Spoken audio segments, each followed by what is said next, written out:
we start with the story of a young man named Jared, who called to see if Paul could bring this Jeep back to life. And so the story begins. As you can see, this is how the Jeep arrived at Paul's restoration, unassembled and boxes filled with random parts. To the untrained eye, it looked like an impossible nightmare. In part 1 of this journey, you will see how a pile of parts evolved into a rolling chassis. Box of parts as organized as a smorgasbord. Axles needing more than TLC. A frame that clearly has seen better days. Broken springs that have been sprung. Rims without tires.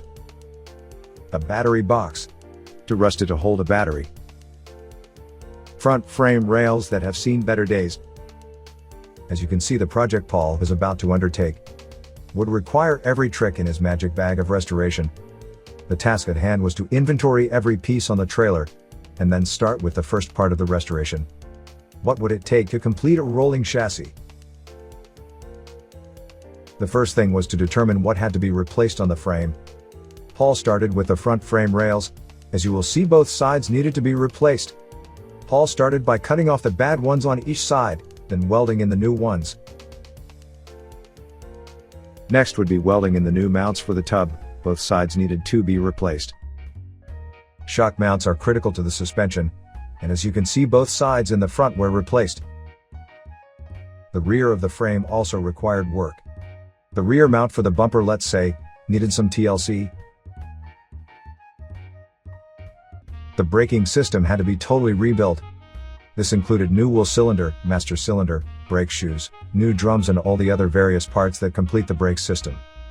Here is a recap of the parts that were replaced to complete the frame restoration: suspension and brake system, battery box, brake drums, brake shoes, wheel cylinders, bumper mounts, flex hose, front frame rails, front springs, lower shock mounts, lower spring plate, master cylinder, shackle brackets, and a few other miscellaneous parts along the way. As you can see, the frame repairs have been completed, and the frame primed.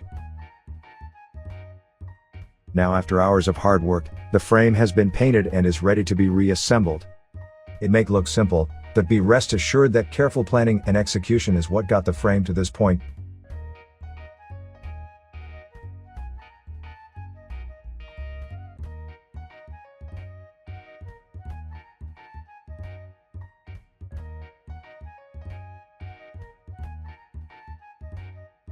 Now, with the frame reassembled, brakes overhauled, and finally wheels where they belong, part 1 of the Jeep of Jared journey has been completed.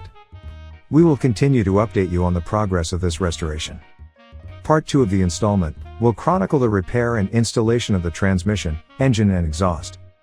So, from Paul's restoration, thanks for watching and stay tuned for part 2 of Jeep of Jared. See you soon.